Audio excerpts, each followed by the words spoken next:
You're listening to Real Crime, the Movie Sleuth podcast. Yes. It's been a long time since I've heard that lovely lady in this too. Yeah. And as soon as this stops, we'll talk about that. Yeah. Okay. So it's episode 131 of Real Crime. Yeah. We've been gone since November 14th. It feels like it's been a decade since we've last seen you guys. It's craziness. Like, where does time go? Into the void. Forward. Yeah, it's just kind of insane, actually. In a black so hole. Yeah. much stuff happened. Yeah. And yet it didn't.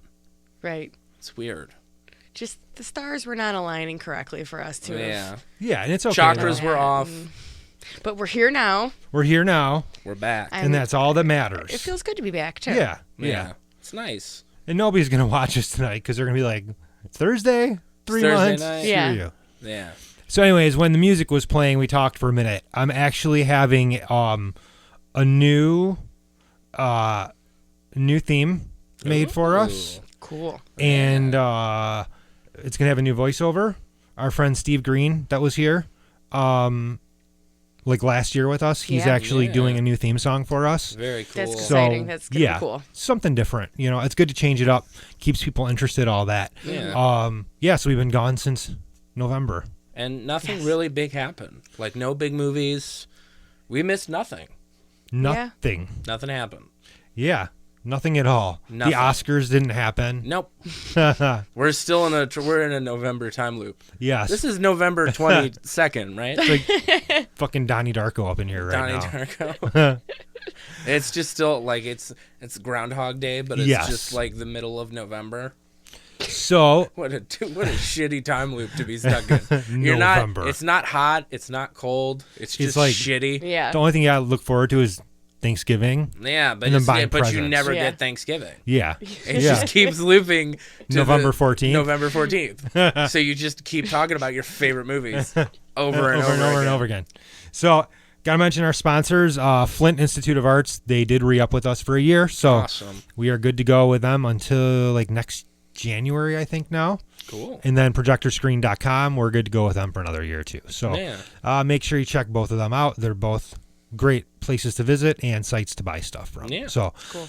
Did talk to the guy, Brian, the owner of projectorscreen.com. He is going to get us some giveaways for this year. So nice. That will be interesting as well. That'll be fun.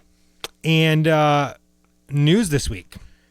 This week's popping. Yeah, this week, today has been kind of crazy. The last like 2 hours. Okay, so I have to frame this. I was out with friends. We were hanging out. And then my phone blows up, and it's like Batman. And then another thing pops up, and it's the James Bond theme. And it's just all this other stuff happening at the same time. Yeah. And it's crazy.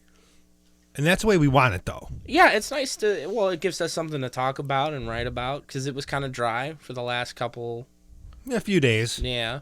When I was in Iowa, though, I don't know if you noticed this. Yeah. But I was like publishing like news stories every like half hour, 45 minutes, and some of them did like tons of traffic. Yeah. And literally like I'm sitting there with the one thing happening for work, and then on the other hand, I'm like typing news up.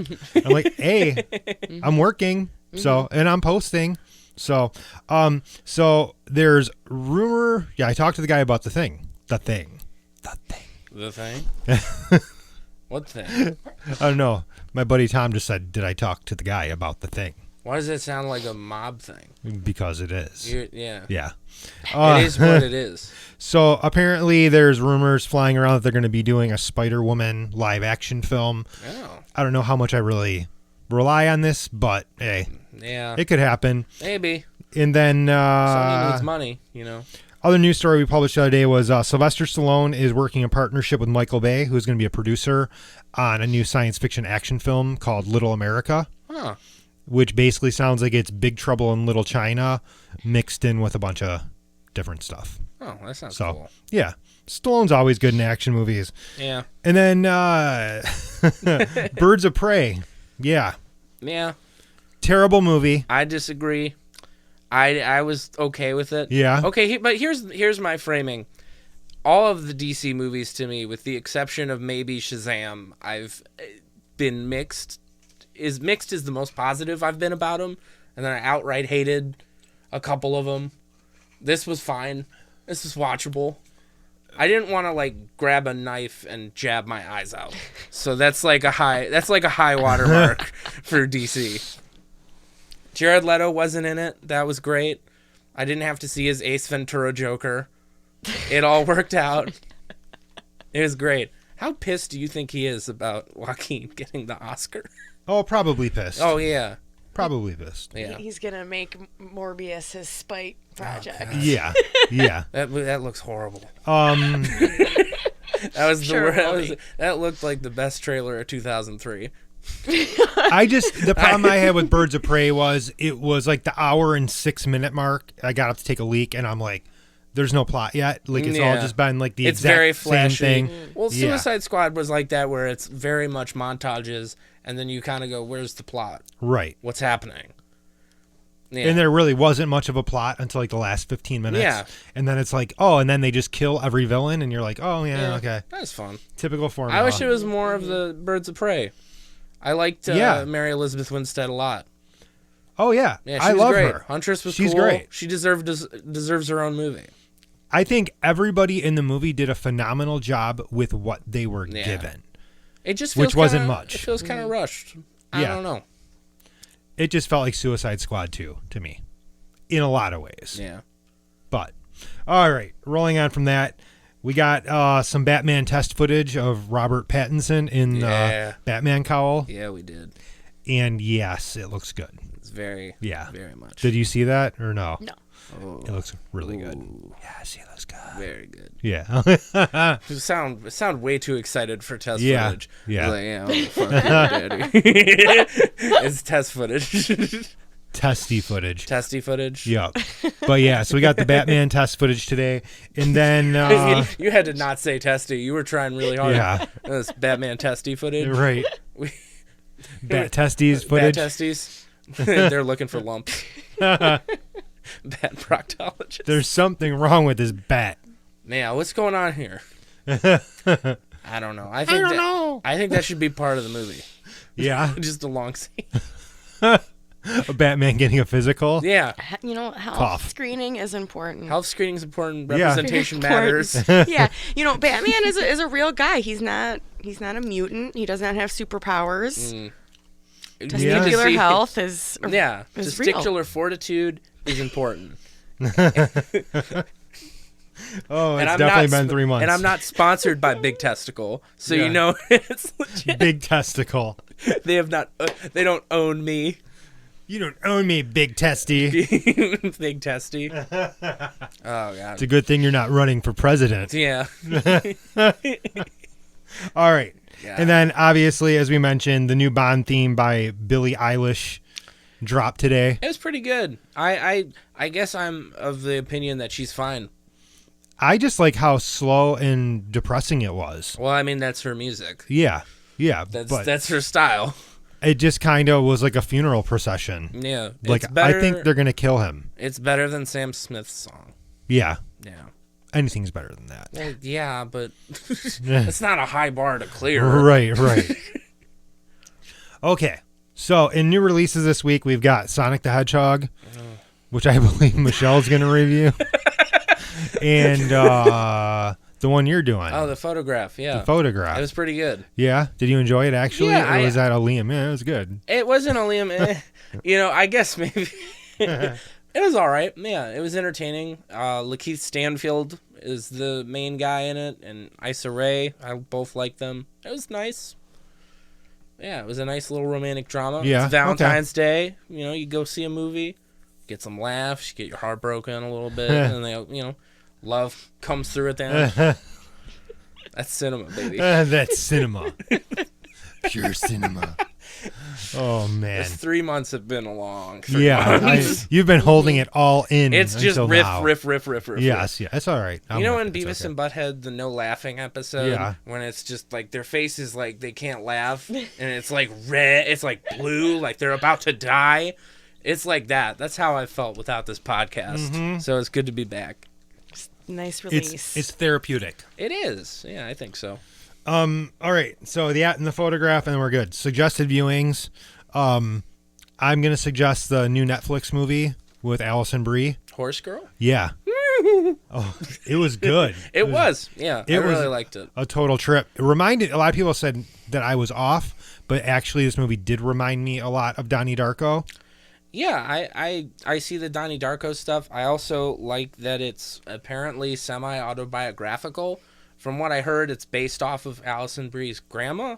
I think in the interview, she was talking about it, and yeah, it's an interesting movie. It's kind of starts off as like a mumblecore kind of indie movie, and then transitions into like Donnie Darko territory. It's pretty good. Yeah. Yeah. No. Sorry. I'm getting flamed. Yeah. I'm getting flamed. They're messaging you. How dare you? Like Horse Girl. Dare you? It's the. Yeah, and if anyone was gonna be a horse girl in a movie, Allison Brie is probably the perfect casting. Yeah. She's just very everyday. Yeah. I mean, she's beautiful. Very horse girl. But she does that very good, like, I'm just the girl next door. Well, it's a type of person. Yeah. We know a horse girl. Yeah. I've known several of them. Yeah. You know what I'm talking about. What's a horse girl? It's not... How do I explain it? I think you explain it as, like your typical, like, everyday girl who, like she's in love with horses, in love with very, like basic. I can't. I'm not gonna say out loud what I'm thinking. Yeah, no. On air, what I'm thinking of. We were all thinking that. Oh no! Yeah. Well, I had to look up. I knew people who said horse girl before, but I didn't know the context of what it meant. Yeah. But now it's like it's. It means your typical everyday like upper brown class. hair, brown eyed, Okay. middle upper class girl. She has a pet horse, like very. There's no bestiality involved. Yeah, but we did. There were numerous posts about something that else I was thinking of. Yeah, You posted about bestiality. Yes. No. A couple of people were like, "Oh yeah, I used to see that on Consumption Junction." Blah blah blah. What's your function? Oh, wait a second. Yeah. So. Yeah. But no, it's not that type of horse girl movie. No. That's a bummer. I think you would enjoy it too. That's a bummer. It was good, but I thought it was going to be that kind of horse girl movie. 3.5 stars. I was disappointed. Oh. She's going to the hospital after this one. Okay. Well, I hope so. I hope so. Well, I want to clear my name because I was not thinking about that at all. I was thinking about a song called "The Human Pony Girl" by Sam Hain. Oh, which is something else entirely. Okay, so you were thinking of like a centaur, like a mutant. Yeah. No, not quite. Just kidding. Oh man.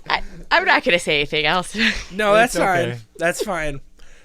That's fine. I'm sorry, my brain works in that way. No, dude. Because immediately, if you go that kind of horse girl, I'm like, dude. When you say people, it's just my brain's rotted. Don't Google that. Yeah, don't. Please don't. Don't send me those links, please. Or do. Or do. You don't know me. I mean, I don't owe you anything. Share me those links. Oh, man. All right. So, yeah, my suggested viewing this week is Horse Girl.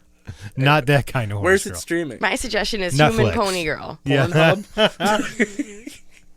You got to go to Xvideo to find your kind of horse girl. All right, Mara, what's your suggested viewing this week? Human Pony. No, I'm kidding. I forgot. Oh, damn. Oh, Picard. Oh, yeah. Picard. Now, when I watched the first episode, I was like, I was really back and forth because on one end I was just thrilled to see Picard, thrilled to see Data, just excited. But then I was like, what even happened? I felt like it wasn't the episode; it was just like the trailer for the episode. Yeah, it was a lot of setup. Yeah, second episode. It hooked me at the end. It hooked me at the end. Third episode, awesome. I'm here for it. I love it. I think they're going in such an awesome direction with it. I went back and I watched some of the Next Generation episodes that deal with some of the Borg stuff that's happening that's relates to what's going on now too. So that's been fun. If you're a fan of Next Generation, watch it. get through the first 2 episodes. And if you're not a fan, I think, and you like other treks, I think you're going to dig this one too. Yeah, see, like, I kind of got the same feeling as you. Like, the first episode, I've not watched any more yet. Yeah. I'm going to wait till this weekend, and I'm going to binge it. Oh, them. yeah, totally. Yeah, and I'll probably watch the first one again because I was kind of, like, in the hotel room, like, eating and kind of, like, not fully watching. Right. So, yeah. I dug it. And what's his name there? I was watching, they have that talk show, The Ready Room, with Will Wheaton. Oh, with Will Wheaton. And they had that guy, I can't think of his name, but they had one of there's like the 2 guys working on it, but they had one of them on there, and he had mentioned that the pilot is kind of the first 3 episodes. So I was like, that makes sense. That's why they were so slow. Okay. Yeah. That makes a lot of sense. Well, you got to reestablish, where we're at. Yeah, Next Gen had such a closed-off ending that was so perfect that you kind of want to take your time and not fuck it up. Well, my cynical view was that CBS did that so that you couldn't really make the decision during their week trial. Yeah. Yeah, that's what happened with me in Discovery. Yeah. Yeah. Yeah. I didn't make it through the first episode on that. I want to go back and it's actually give it another shot. If you get through the entire first season and you get into the second season really starts to pick up. That's what I'm hearing, and I'm wondering if I should just read a synopsis of the first season and just go into the second season. You I probably liked could. I liked the second season way more. Yeah. That's what I The keep first hearing. one was It was very samey. It felt a lot like Abrams' Trek. That was my which I like the Abrams movies, but they're fine, but not every Star Trek needs to be like that. Exactly. Yeah. Exactly.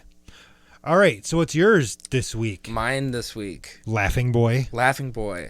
Oh man, that's scary. I guess I'm gonna recommend the movie that I haven't stopped thinking about for carpet stains.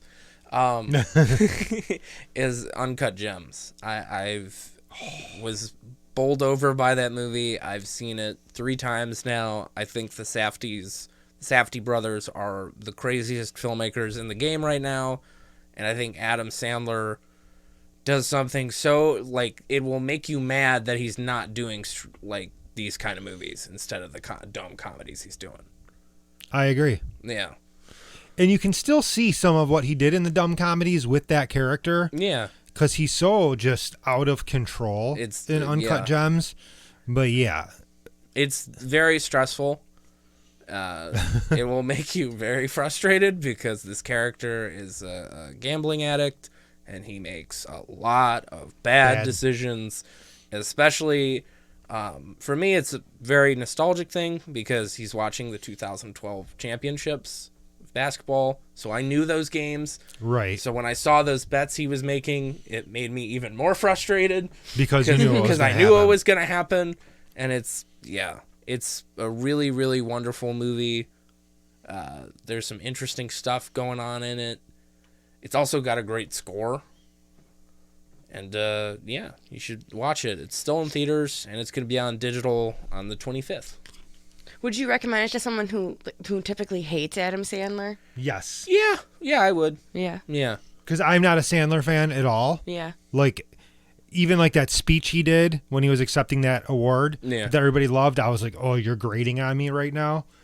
In this movie, he's definitely going to grate on you. Yeah. But he's going to grate on you for a reason. Because he is such a stupid and belligerent person that he makes the wrong life choice if he's making breakfast. Yeah. Everything he does is pure stupidity. It's all for the hustle. It sounds like good casting, I guess. Oh yeah, he did great. Judd Hirsch plays his father-in-law in it.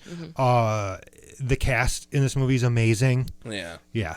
Julia Fox is the Discovery. Yes. Oh my God. She's so good. She really, really is. Yeah. And that's her first acting role.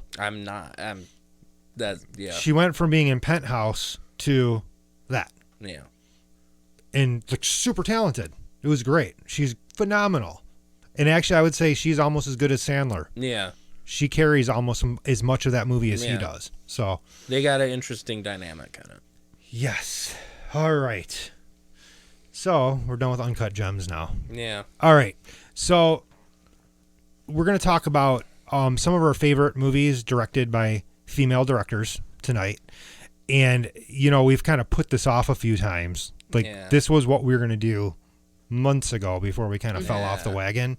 But I think it's actually more important that we're talking about it now because of the Oscars. Mm-hmm. Literally, there were no female directors.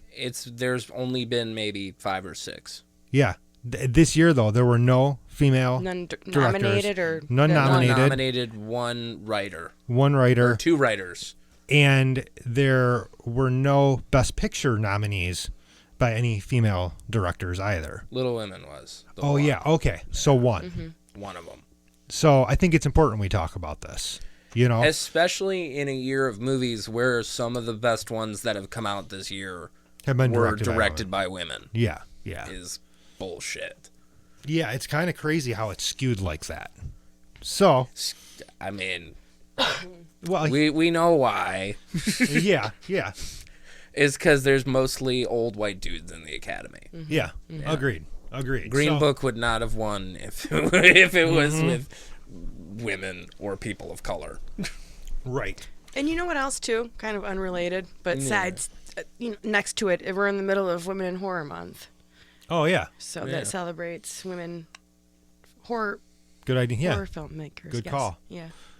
Damn it, we could have adjusted. You know what? Time adjusts itself. Yeah. We're still. Well, that's a topic for the future, maybe. Yeah, definitely. 100%. So I'm going to start out, and I know she's directed several amazing movies, but Catherine Bigelow, she does this really great thing with military films. And so 2 that I'll mention are The Hurt Locker and Zero Dark 30. Yeah. One film is very male-centric, and the other one is very female-centric, because the central character in Zero Dark 30 was a woman. But she has this really firm grasp on how to do very realistic military movies, and those are 2 really important films too. Yeah. Because one kind of sheds some light on the nastiness of war, and then the other one kind of looks at terrorism and the inner workings of what's going on. And a lot of times it's men that make these movies, but I mean, she does a just phenomenal job when working on this.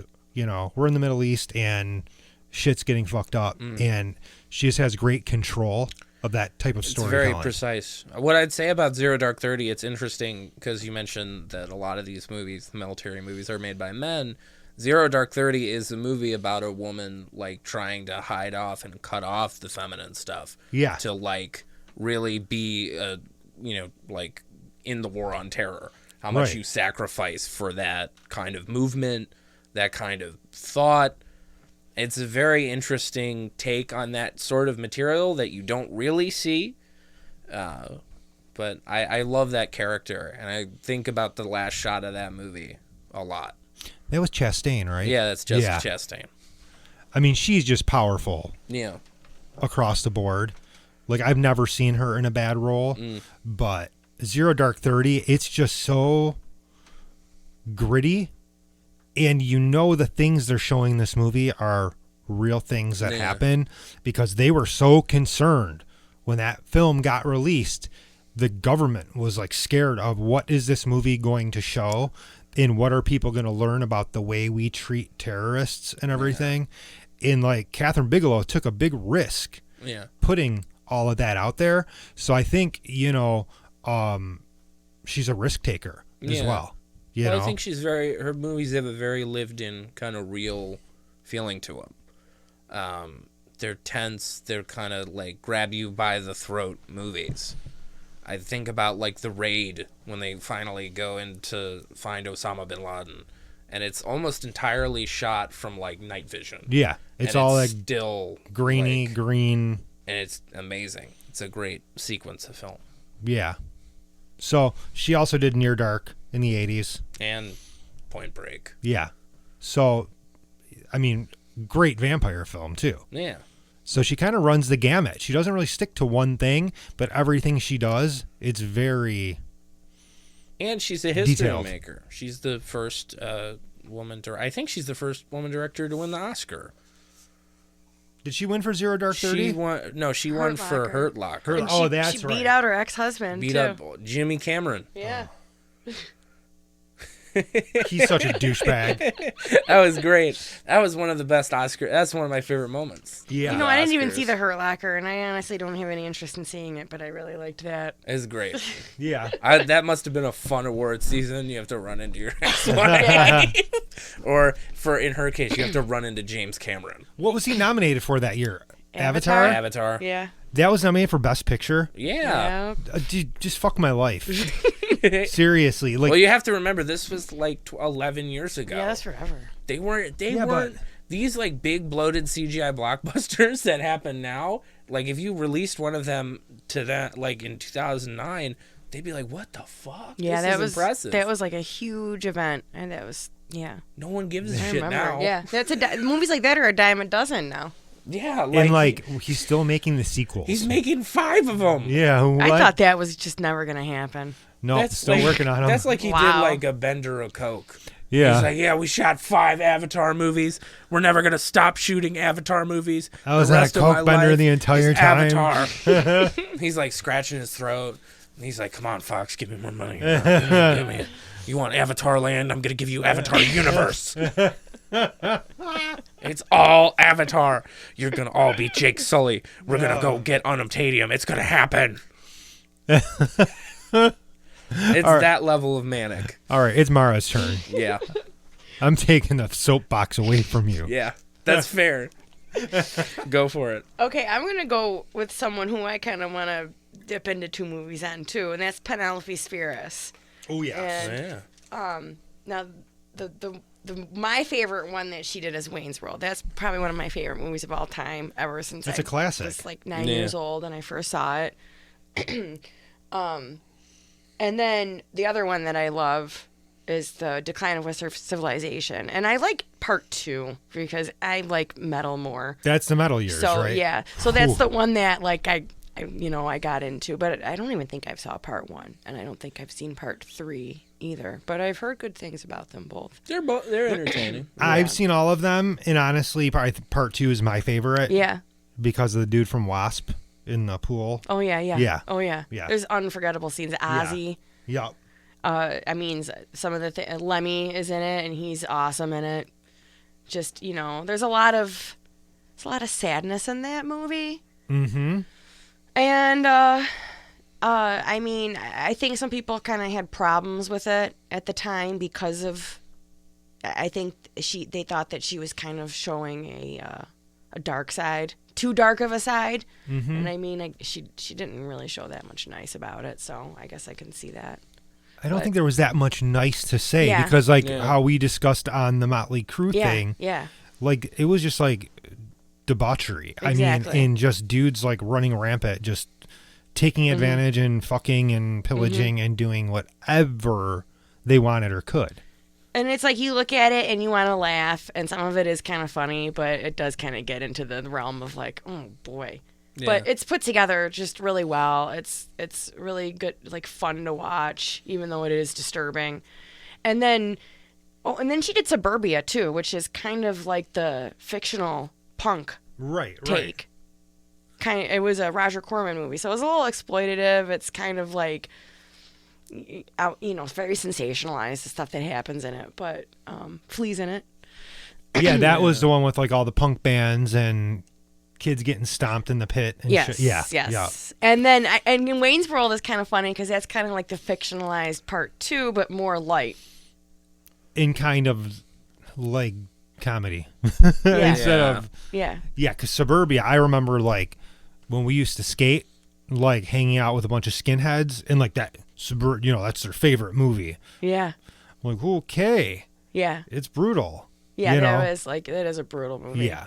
Oh, and then she did Dudes too, which is That was John Cryer. yeah, and that movie's like interesting tone because it is kind of brutal, but at the same time it's like a buddy picture, and it kind of leads into Wayne's World in a way. Mm-hmm. It's kind of like it's got that like really terribly 80s. It's kind of like an 80s Western, like modern. Yeah. Post-Western kind of weird thing with John Cryer. Yeah, it's fun. As a punk. A punk. Ooh, that sounds fun. Yeah. I love that sounds tempting. There's some real good there's some real good 80s punk fashions in it. Yes. People say really weird things. Like that's always my favorite part of 80s. Bizarre slang where it's like no one ever said that before or after, you know. Yeah. It's a good, like Sunday afternoon movie. I think it's on Hulu. I would agree with you though on Decline too. I had a VHS copy of that I taped off HBO, and we used to on Saturday nights get drunk and stoned and watch that when I was a teenager, because it was just like, holy fuck, these people are fucking crazy. They are. Yeah. They were, and the one that always really sits with me is this this band, and they weren't even a band. They just had sex with ladies. Yeah. And they were they were being interviewed, and over the course of them being interviewed, they kind of realized they were just prostitutes. They weren't really a band. Yeah. And it's kind of funny, but really sad. You just feel for them, they're like, I'm a rock star. And then they're like, I'm a whore. Yeah. I'm actually just kind of a loser. Yeah. Yeah. So I agree with you on all of those. The Losers? Yeah, that'd be my band. Okay. Yeah.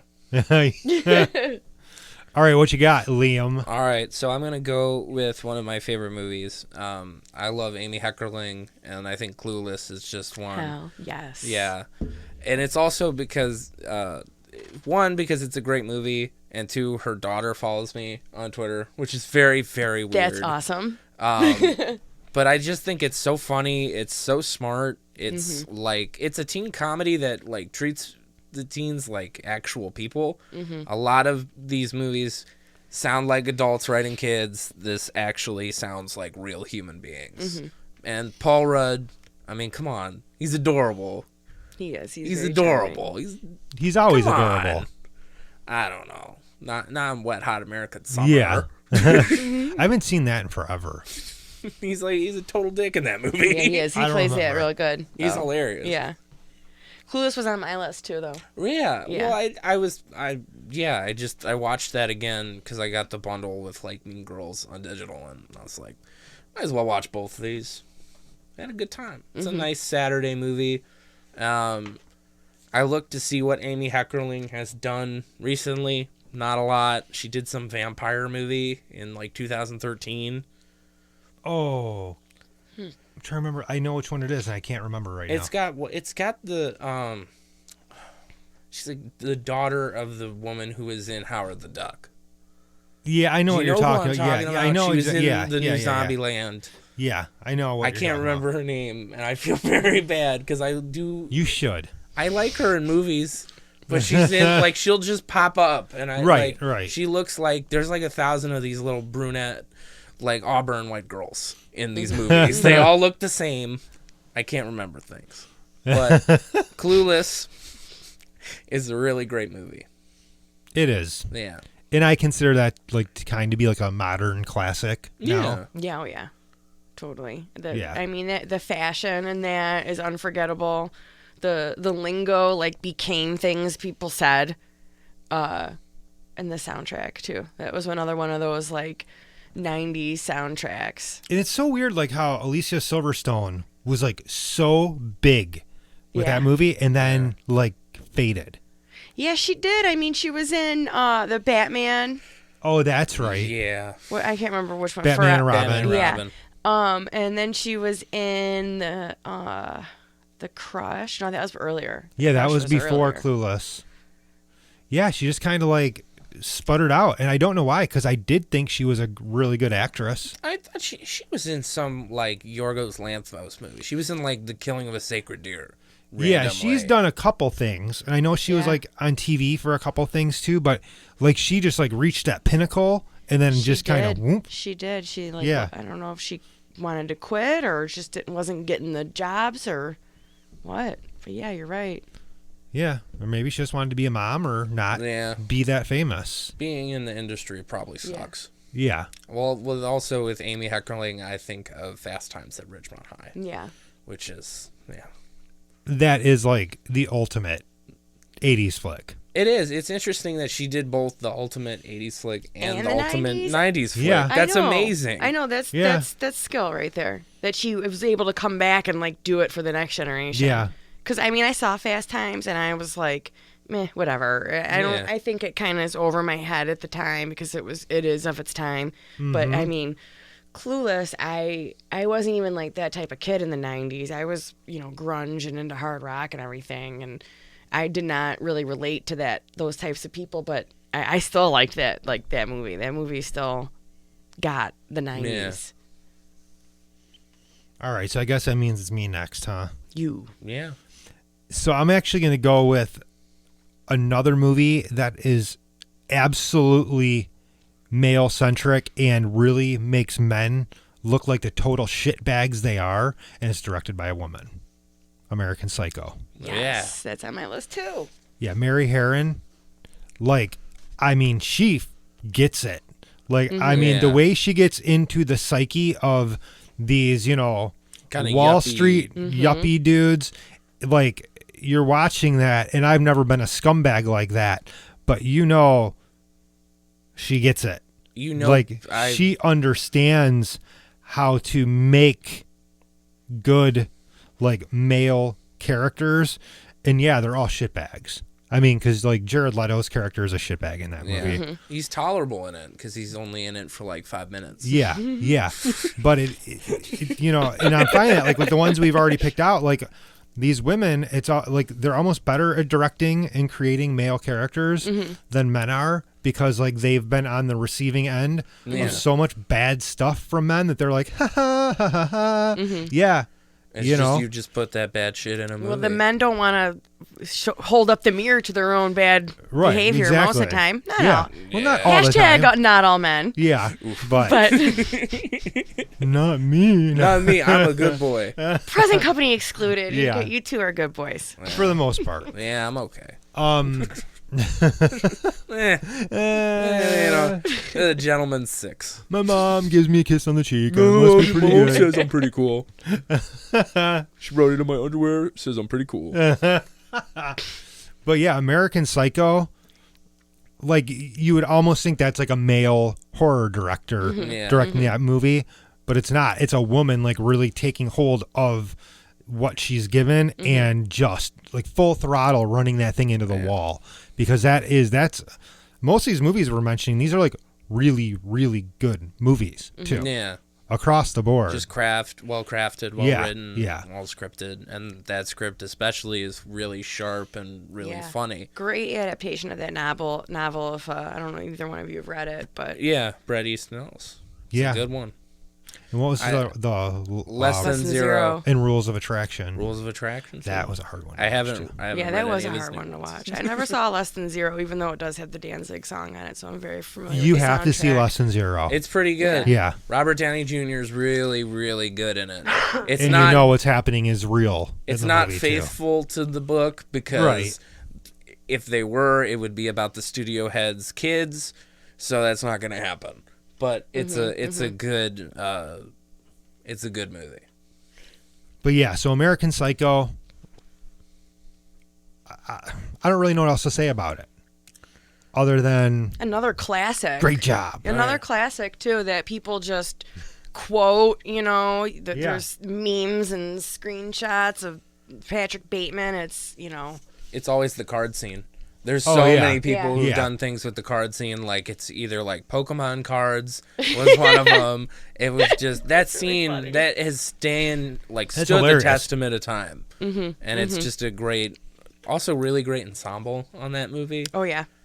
Reese Witherspoon, I think, she's- especially does a really good job in her little bit role. She's really good in that. I love that bit when they're at the restaurant. And it's just so fucking awful to her. Oh. Just awful. And see, that's the part, like when I was thinking about these female directors today, I'm thinking about like American Psycho, and I'm going like, that must be like really hard to film like these scenes of like really like transgressive violence towards women, and you're a woman.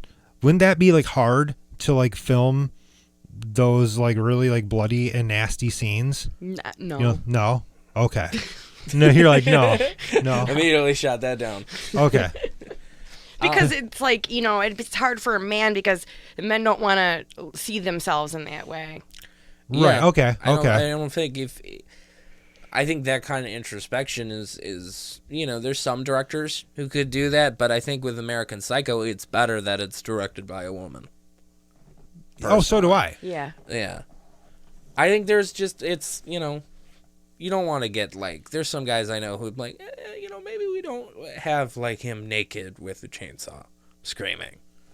Yeah, that's the other thing about it too is he's kind of sexualized and his body is on display in a lot in that movie, and I don't know if a man would have done that because that's another thing is Right. Yeah, we wouldn't have seen him hung dong. I see that. Yeah. Hang dong, hung dong. Put that thing away. Put it away. Where are you going with that thing? There's some guys with like a spritzer. Like, we don't want to make the guys feel bad about themselves. That's fair. He looks too good. He looks too good. Yeah. I think movies need more schlubs.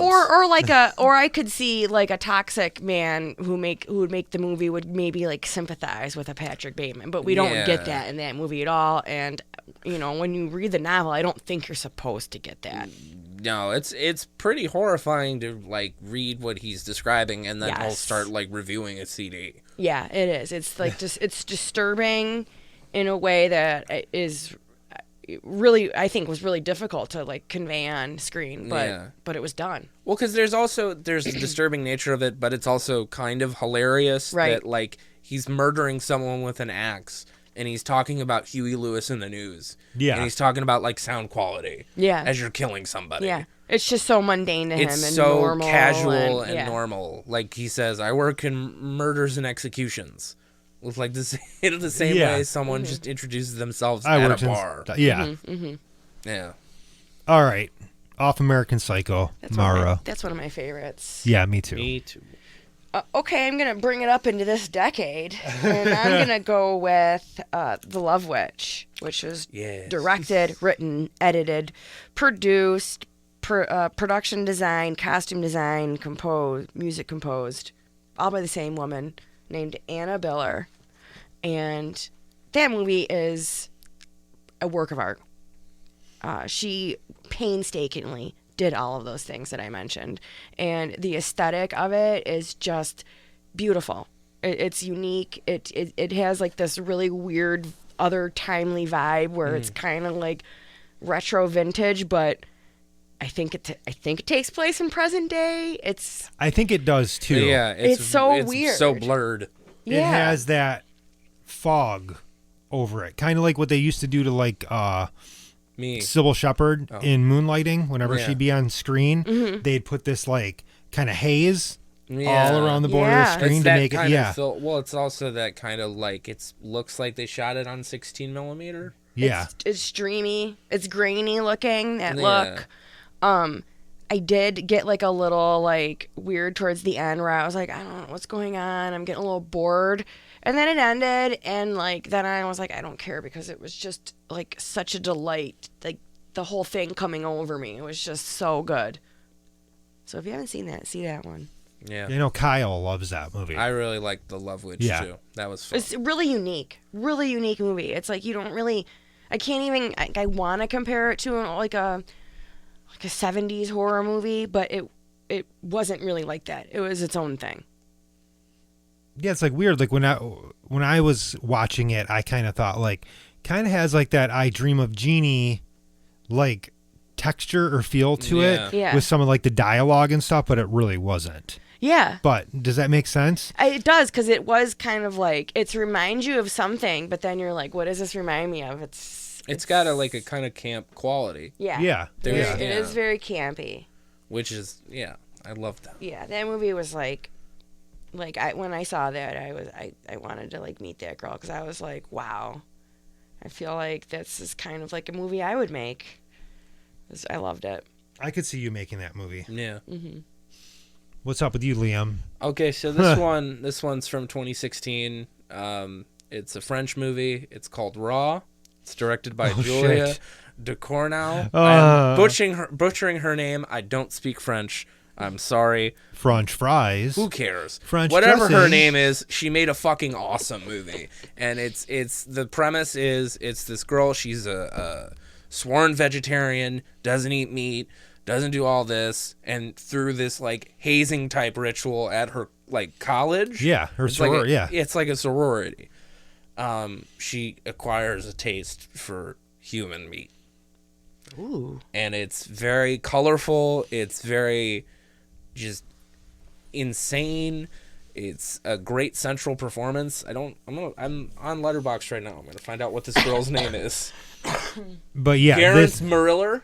Yeah. Great actress. Have never seen her in anything else. And this is like the first movie of this woman who made Raw, and what a way to debut. It's just astonishingly well shot. Like the color palette in this movie, I've seen this like maybe 3 times, and it's just a trip to watch every time. Yeah, Andrew brought me the imported disc of it. Do you have a copy of it? I have it. I bought it on digital.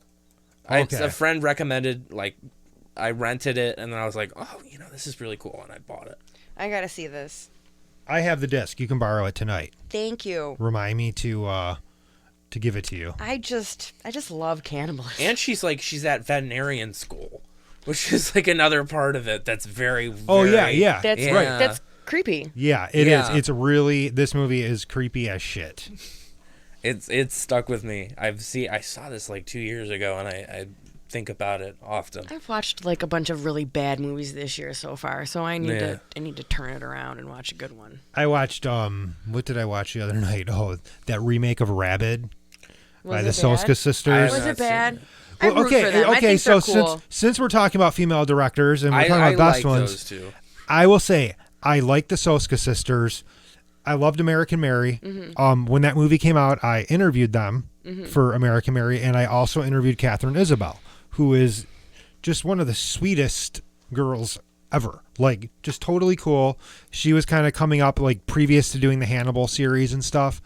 Just very, very nice. Very, very nice. Soska sisters, same thing. Now, American Mary, you've seen that. I haven't. No. Okay, I'll have to loan you that, too. Really cool, like, body modification type horror. Like, she's a medical student, blah, blah, blah, blah. And then she was attacked, and she goes after her victims. Much like an I Spit on Your Grave kind of theme. But she, like, tortures her victims via, like, body modification. The movie has a lot of problems towards the end. Like, they ran out of steam. Like, they just couldn't finish it right. The Rabid remake that they did is similar. Really good at the beginning. Laura Vandervoort plays the main character. Yeah. Her face gets all mangled. It's really, the visuals, like the makeup is amazing. And the movie just kind of treads along, and then like they have like a couple like really good actors, but then mostly really bad actors. And it kind of sucks because you're like, oh, these people are like, wow, acting's great. And then you get the terrible acting from the other people. Yeah. It doesn't really balance out that well. Like the dynamic is flawed. Yeah. And then as it gets to the end, you can see like, budget's starting to run out. And it doesn't finish on a high note. But I like them because I think they have a really good idea of what horror should be. I just don't think they've really been given like the really like right project yet. Yeah. Where like, here's $50 million, go make a great movie. Everything feels very limited by the money they're given. Yeah. So, but yes, I like them too. I've had, quite a few communications with them over the years. And they've always been really nice. I love Elevator. Yeah, that was good. That was a short though, wasn't it? No, it was their show. That's right. That's right. It was on, I think it was on the Game Show Network or Sci-Fi. I can't remember. But it was like a haunted house show, but they controlled everything, and it was cool. Yeah, they've got a lot of character. Yeah, they're cool. Yeah. Okay, so back to me. Whew, this is a heavy one. I keep going for these really, really heavy ones. But Boys Don't Cry. by Oh yeah. Kimberly Pierce. That's a gut punch Yeah. of a movie. Like the acting in that movie's perfect. Everything about that movie, you're kind of just taken there. And I think she really, really delivered on this one. Yeah. That's one I've only seen once, and I'm fine never watching it again. Same. It's not because it's bad. It's rough. Mm-hmm. That kind of thing. Just, ugh. Yeah. I've seen it a few times. Yeah. Just because I'm actually a big fan of Hilary Swank. Yeah, and she was great. Mm-hmm. Yeah. Yeah. And it's kind of sad, too, because her career kind of fizzled out. She's Yeah. on the up and up, though. Yeah. Is she? She's got The Hunt coming out. Okay. Oh, is she in The Hunt? Yeah, she's apparently she's the bad guy in it. Oh, really? Yeah. It looks very fun. But with Boys Don't Cry, I think she's really good, and Chloe, I cannot pronounce her name. Savini. Oh, yeah. Yeah, she's terrific in it. Too. She's like like weird how great of an actress she is. Yeah. She can do anything. Yeah. Yeah. And you just believe it. Even though you know who she is. It's just, yeah, she's great. Well, it's funny because her career kind of took a hit because of the Brown Bunny. I have not seen it. Don't. I don't have Don't. I saw the one Vince Gallo movie, and like I saw Buffalo 66. That's all you need. Yeah. And that was okay. But he comes off as such a fucking asshole He in is. every interview. He is the characters he portrays on screen. That's like who he is in Yeah. real If life. there was like a guy, a director who would invent a machine to suck his own dick, it would be Vince Gallo. Well, he Yeah. wrote a movie just so that Someone would suck his own dick. And it's really sad because it's an art movie. Yeah. they they were a couple at the time, Yeah. and she sucks him off in this movie, and like That's all and everyone you put talks this about. and that's all anybody talk about, not about the movie, just not about the scene. And I'm just like, okay, so she sucked his dick, like big deal. Oh, Yeah. and they filmed it. Oh, big deal. But like that hurt her career for 5 or 6 years. A lot of people Yeah. were like, oh, we won't work with her because of that. You won't work with her because she performed oral sex on somebody that she was engaged to at the time, and they filmed it. Like, I think most people at some point have filmed themselves sucking Yeah. dick. Mainly No, him. not me. I ain't about that life. But you know what I'm saying. I know, yeah. Like, No, this is I a think common it's- occurrence in... It's just funny, and You know. It was a bad movie, though. Yeah, It was is a bad movie, It is yes. It looks fucking awful. I heard something. There was like a 15-minute scene of him driving. There's the whole movie is him driving, and then he goes to a hotel and he gets sucked off, and then he goes and starts driving again. That's the movie. I don't know. Like, why? I got so much like so many things I haven't seen. Yeah, watch something else. I'm fine with never watching that man. He also just looks gross. I think he's basically been... Aesthetically, I know that's very mean and very shallow, but he looks And gross. The blowjob scene is very unerotic too, and I don't think it's supposed to be. It's Yeah. like, you know, there's like something to be said about it, where it's kind of like, oh, you know, it's whatever. We're talking too much about this movie. Yeah. It's like, if you want to look at it as like art, you can talk about it and be like, it was shot this way because this is their relationship was tense and whatever. But Yeah. just watch something else instead. Yeah. Why waste your time? If you want to watch oral sex, there's like RedTube and Dude, there's X Xhamster Video. and- Yeah, Pornhub. There's a better blowjob scene in Pink Flamingos. Yeah. I would agree with you on that. Yeah.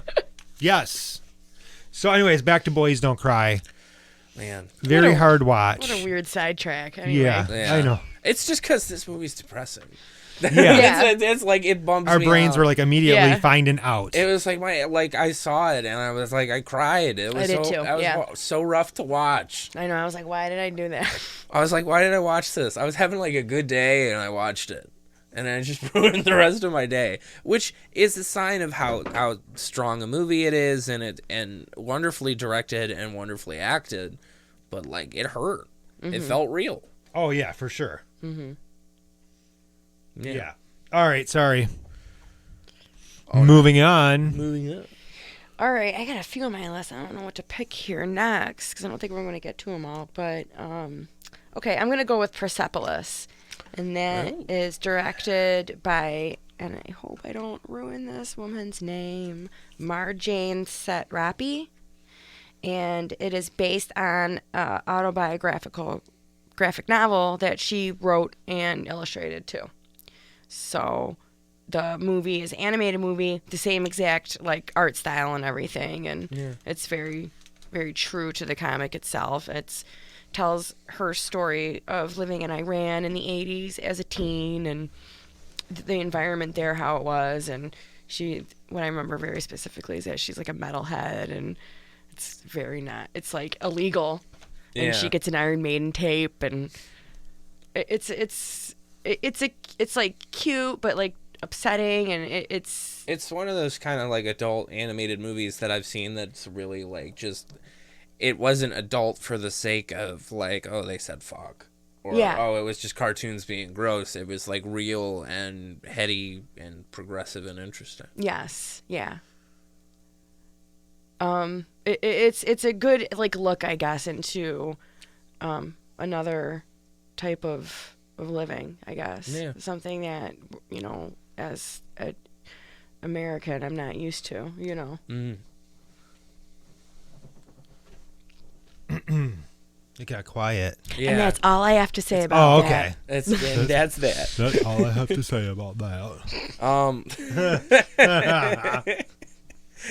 Well, you know, that's a great transition, because this is a recent one I saw, and you'll understand why it's a great transition, because the next movie I'm recommending is called A Beautiful Day in the Neighborhood. It's the new movie. It's Tom Hanks as Mr. Rogers, and it's directed by this woman, Mariel Heller, and it's a really, really deeply moving movie. It's not what you would think a Mr. Rogers biopic would be, because it's not really about him. Right, It's about this journalist who's interviewing Mr. Rogers, and he's kind of a cynic. He's like, oh, this is bullshit. You know, this guy doesn't fucking know anything. He has like a strained relationship with his dad, and he meets Mr. Rogers, and his life has changed. And it's just amazing. It's well acted. It's really well directed. It's very empathetic and very genuine. A lot of these biopics, we've talked in the past about how they like feel kind of heightened, kind of like this is the moment that changed everything, and you get to see his entire life. Mm-hmm. And it's not that. It's just a moment in time between two people, and like the conflict is he going to get over his issues? And, you know, learn to not be so cynical and to not ruin Mr. Rogers for his, like, wife and new kid who love Mr. Rogers. And it's a true story. It's an interesting story. And it was shut out. I felt, you know, having seen this movie, I wish it got more attention, because it was really good. Because it really didn't get that much attention. I think the problem was that the documentary came out. Yeah. And then the drama came out like within like a year and a half period of each other. Yeah. And I think that people got confused by that. Yeah. And I think it was like too much Mr. Rogers all at one time. Yeah. Mm-hmm. I think like if they had waited a year or two to do the movie, it might have done better. Yeah. And I was actually shocked when we were watching the Oscars over Andrea's house. I was shocked when I was like, Tom Hanks, Best Supporting Actor? I was like, what's up with that? Like, I thought he was the main character, and everybody that's seen it was like, no, he's not the main character. No. Like, he's actually a side character. Yeah. I was like, oh, wow. It's an I had no interesting, idea. It's a really interesting take on that material, and it's I highly recommend it. I got to see it. Yeah. I'll have to, I'm going to try to see it this weekend, maybe. Yeah. If I get some extra time. Okay. So this is going to be a lesser known one. It's a movie I've mentioned on here, actually probably like on one of the last few shows that we did. There's a movie that came out in 2016. It's called American Honey. That was okay. I watched it because of you. Now it was on my list. Yeah. It's directed by Andrea Arnold, who I believe she hasn't done many films, but she did a few shows for HBO, I think. Yeah, she got fired from Big Little Lies, apparently. Right. Yeah, she did Big Little Lies. She's got like 13 directorial credits, but this movie that she did, American Honey, is basically about people selling magazines door to door, and it's about a girl that kind of gets sucked up into this life, and she's kind of in love with Shia, who, to me, this was his like, okay, bye Transformers, and now I'm doing whatever the hell I want role. Very artsy film. It's like 2 hours and 45 minutes long too. Yeah. It's really, really long, and it's shot in a bizarre ratio as well. Yeah. It's like 4:3 or something, right? It's 4:3. Yeah. So very, very cool film though. Yeah. I loved the moment when they're in the Kmart or whatever, and they're dancing to that Rihanna song. Oh, yeah. Yeah. That was just, It's interesting she captures kind of real things. Okay, so after this movie, after American Honey, she did I Love Dick. She did several episodes of Transparent, and then she did like 7 episodes of Big Little Lies. Yeah. So she's like kind of transferred over more to TV. But American Honey is just a very unique, very eccentric film. Yeah. Like it's not going to stick for everybody. But I remember when I first met Kyle that writes for the site, he mentioned this. I was like, I got to check that out. And I was instantly sucked in. And again, it's really long. It's almost 3 hours. And you're going to think, oh, this is going to get long. But so much transpires in that runtime. I really suggest seeing the movie if you've never seen it before. But also, I think this is one of those directors we're going to have to like watch out for. Because I think she's going to do something really, really great. So, yeah. Apollo. It's like, shut up. Tell me about movies about beagles. All right. Let's do 2 more. Want to do 2 more? Sure. All right. Mara, you're up. Okay. Dance Girl Dance, directed by Dorothy Arzner. That one is from, I don't remember what year that is. That's from the 40s, though. And it's starring Maureen O'Hara and Lucille Ball. And they're both burlesque dancers. They lose their job. I think the place closes. And they're kind of both at the same, they're both trying to, I guess, become dancers. Maureen O'Hara is trying to become like a ballet dancer, respectable ballet dancer, and Lucille Ball goes the way of like burlesque.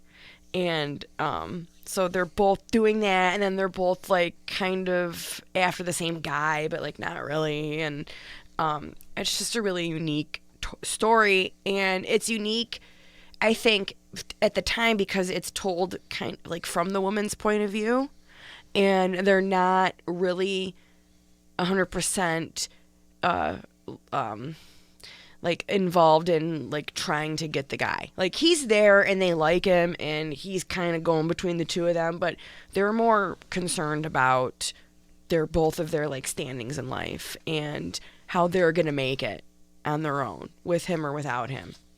And Dorothy Arzner made other movies around that time too. She was kind of the big woman director at the time. Sounds like very empowering for the time that it was released. Oh, yeah. And there's even like this really cool scene where Maureen O'Hara does like a kind of like a speech where she's on stage at this burlesque show, and she like kind of puts her foot down and kind of gives like a feminist speech about like, you guys are like sitting here looking at all these girls dancing so you can like pretend you're the stronger sex and like go home and like pretty much be shitty to your daughters and wives. But you're going to feel like good about yourself tonight because you're watching some lady dance. Yeah. And it's like, it was pretty powerful to see like in those days like that, you know, that shift. Aggression, I guess, you know. Yeah. It was a cool movie. Real That's cool right. movie. I've never even heard of this. Yeah, it sounds awesome. And like, I'm a big fan of Lucille Ball. Oh, and she is so charming in it too because she plays, it's not a comedic role at all, but she still has like her like comedy charm in it, and like she's herself. It's a really cool movie. I actually had an argument with somebody a few weeks ago about Lucy, because I told somebody how hot I thought Lucille Ball was. I'm like, she was like gorgeous. Like, oh, she was not a pretty woman, blah, blah. I'm like, are you fucking kidding me? And like, I showed them a picture of her when she was like 25, and they're like, still like, oh, no. I'm like, oh, come on. She did get a lot of shit, though. Back in the day, they said that she wasn't photogenic. She couldn't get roles. She wanted to be an actress so bad, and they just kept saying, no, you're not pretty enough, essentially. And she started just kind of being silly, and she would get attention that way, and everyone realized she was fucking hilarious. Yeah. So it And sounds they're like though she amazing. almost shifted from doing dramatic stuff to more comedy though. Yeah, because that was what suited her. It Yeah. was like it was a weird thing where people didn't think she was that cute, so they didn't really want to put her in like the typical roles that women would get in those days, and so that was working against her.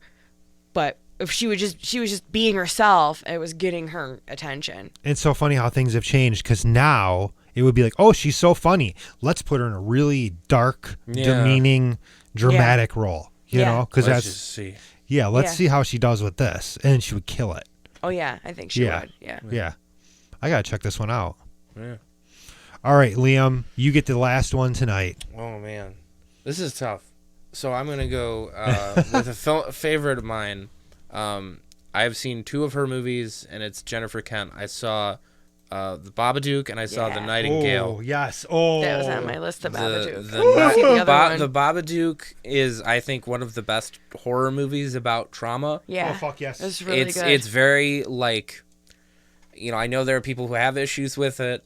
I respectfully disagree. I think it's just Same. it's just wonderfully written. It's a really, really great performance from that actress. I cannot remember her name, but she's incredible in it. The kid is the perfect amount of annoying. Yes. yeah, It's and annoying. to the real. point of grading, like Which is like people were it's like what he's people supposed were to be. Yeah. using that against the movie. I said no, because you're supposed to be overwhelmed. It You're works. supposed to be S.E. Davis. S.E. Davis, who's incredible in that movie. And I think about like I love the final shot in that. I love just the story, the way it's like framed. She kind of does a lot of very tight close-ups, and it's just very uncomfortable. Like the moment I think of, she yells at the kid in the car. She's like screaming, like, "Why can't you be normal?" It's just like building and building and building, and it feels not even like acting. Like you're watching this poor woman have a breakdown. Yeah. And when she's saying that to him, why can't you be normal? I'm looking at her going, because of you. Yeah, and It's you. It's the your fault. It's the generational kind of trauma that appeals to that. Like that's part of why that movie works. Well, and see, like I figure this shit out as a parent because sometimes I'll be like, why is my daughter acting like that? And I'll be like, oh, wait a second. She's acting just like me Yeah, because that's what happens. You know, our behaviors rub off. And that poor kid in that movie, dude. yeah, man. Yeah. It's fuck. It's an endurance thing. That kid was really good.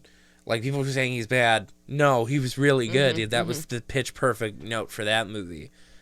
Nightingale, her follow-up, which is underseen, which I think the distributor of that movie of Nightingale did it a disservice because it could have been as big as Babadook. It is a brutal, nasty movie. It is very much, we talk about movies you watch once. That one is like a gut punch. It's amazing. Yeah, because it's like, what, 1825. 1825 in the Australian outback, and it's About a young girl just like attacked, demeaned, abused. It's bloody. It's rough filmmaking, but it's great, and I think Jennifer Kent has a real future. Absolutely. She needs to make more stuff. Yeah, because really 2 movies in like 5 or 6 years. It's like, it's not as bad as the gap for Patty Jenkins where it was like she made Monster in 2003 and then didn't make anything until Wonder Woman in 2017. Wow. Oh, yeah, that was the one that we never mentioned. Yeah. I did want to mention Patty Jenkins. I did too. Yeah. Forgot she did. Wow, I completely forgot that she did Wonder Woman. I was like thinking about Monster and I was like, what else did she do? But yeah. Yeah. And for like years, they didn't know what to do with her. She was going to do Thor 2. And it's kind of sad that there are these like really, really great women directors who like they have one amazing movie. Right. And it's like a sad story. Well, what happened next? Oh, like a TV show or like a direct-to-DVD thing. Right. Like we talked about Mary Harron. Did you know she had a new movie in 2019? No, I had no clue. Yeah, it was a Charles Manson movie. Wow. Oh, that's right. Charlie Says. I didn't know about that. Nobody knew about it. Yeah. Totally forgot about that. I heard of the movie, Yeah.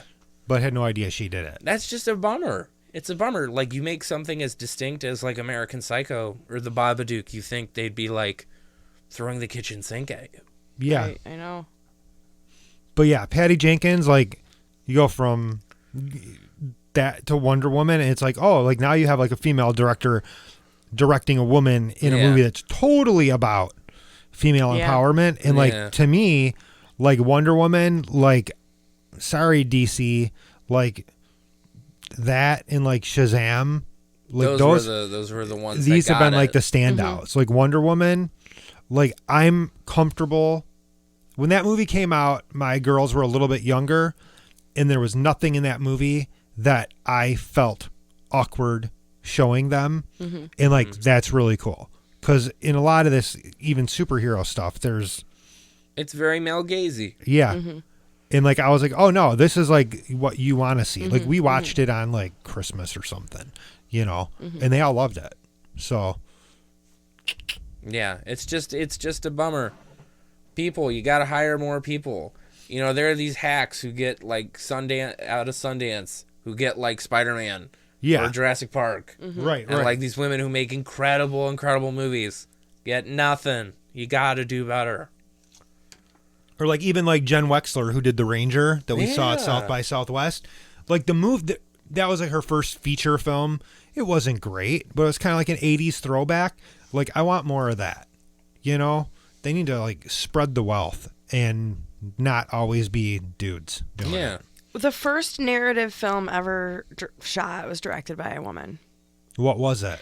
It was called, I wrote it here, and it's French. La Fille Chow.